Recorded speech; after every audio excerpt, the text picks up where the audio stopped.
Hi hello. ഇതുണ്ടോ എൻ്റെ കൈയുടെ ഇപ്പോഴത്തെ അവസ്ഥ? ഇതാണ്. വീഴുന്നതോ വല്ലതും കടിച്ചതോ ഒന്നും അല്ല കേട്ടോ. നഖച്ചുറ്റെന്ന് പറഞ്ഞാൽ സാധാരണ ഫംഗൽ ഇൻഫെക്ഷനായിട്ടാണ് വരുന്നത്. നമ്മൾ സ്ഥിരമായിട്ട് വെള്ളം, സോപ്പ് ഇതിൻ്റെയൊക്കെ ഉപയോഗം കൊണ്ട് ചില ആൾക്കാർക്ക് വരാറുണ്ട്. അതൊക്കെ സ്വാഭാവികം. ഇത് വന്നിട്ട് ഞാൻ നഖം കടിച്ചതാണ് കേട്ടോ. നഖം കടിക്കുന്ന ശീലം എനിക്കുണ്ടേ. അപ്പോൾ ഞാൻ നഖം കടിക്കുമ്പോൾ തന്നെ ഈ ഭാഗത്തായിട്ട് ഒരു കട്ടിയുള്ള തൊലി വരും. അതിനെ വരെ ഞാൻ കടിച്ച് പറിച്ചു കേട്ടോ. അതിൻ്റെ ഭാഗമായിട്ട് വരുന്നതാണ്. നഖം കടിക്കുന്നവരൊക്കെ സൂക്ഷിക്കുക. നെയിൽ കട്ടർ മാത്രം ഉപയോഗിച്ച് നഖം കട്ട് ചെയ്യാൻ ശ്രമിക്കുക കേട്ടോ. ശീലിക്കുക.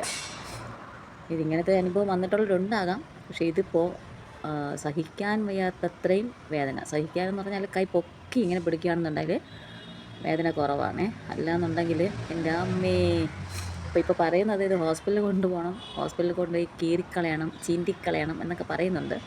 പക്ഷേ എനിക്കത് ആലോചിക്കുമ്പോൾ തന്നെ എന്തോ മാനസികമായിട്ട് ഞാൻ തകർന്നു പോകണം കേട്ടോ. അപ്പോൾ ഇതിപ്പോൾ ഹോസ്പിറ്റലിൽ പോക്ക് തന്നെ നടക്കും എന്നാണ് എൻ്റെ ഒരു വിശ്വാസം. കാരണം ഇത് പൊട്ടുന്നില്ല. നീര് താഴോട്ട്, കൈയുടെ താഴോട്ട് നീര് ഇറങ്ങുന്നുണ്ട്. അപ്പോൾ ഇതെന്താ ഏതാണെന്ന് അറിയില്ല. എന്തായാലും ഹോസ്പിറ്റലിൽ പോകണം. വല്ലാത്ത വേദനയും 3 ദിവസമായിട്ട് എൻ്റെ ജീവൻ എടുക്കുന്ന വേദനയാണ് നടക്കുന്നത് കേട്ടോ. അതുകൊണ്ട് നഖം കടിക്കുന്നവർ മാക്സിമം ഒഴിവാക്കുക. എല്ലാവർക്കും ഉപദേശിക്കാൻ നല്ല എളുപ്പമാണ്, പക്ഷേ അത് പ്രാവർത്തികമാക്കാനാണ് ബുദ്ധിമുട്ട് കേട്ടോ.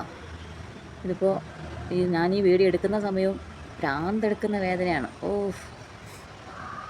ഹോസ്പിറ്റലിൽ കൊണ്ടുപോകാൻ എനിക്ക് ഇന്നലെയും എൻ്റെ ഹസ്ബൻഡും മോളും പറയുന്നുണ്ട്, അമ്മ എന്തിനാ ഇങ്ങനെ വേദന തിന്നുന്നത്, ഹോസ്പിറ്റലിൽ കൊണ്ടുപോയാൽ അതും കട്ട് ചെയ്ത് കഴിഞ്ഞു ഇവിടെയെന്ന്.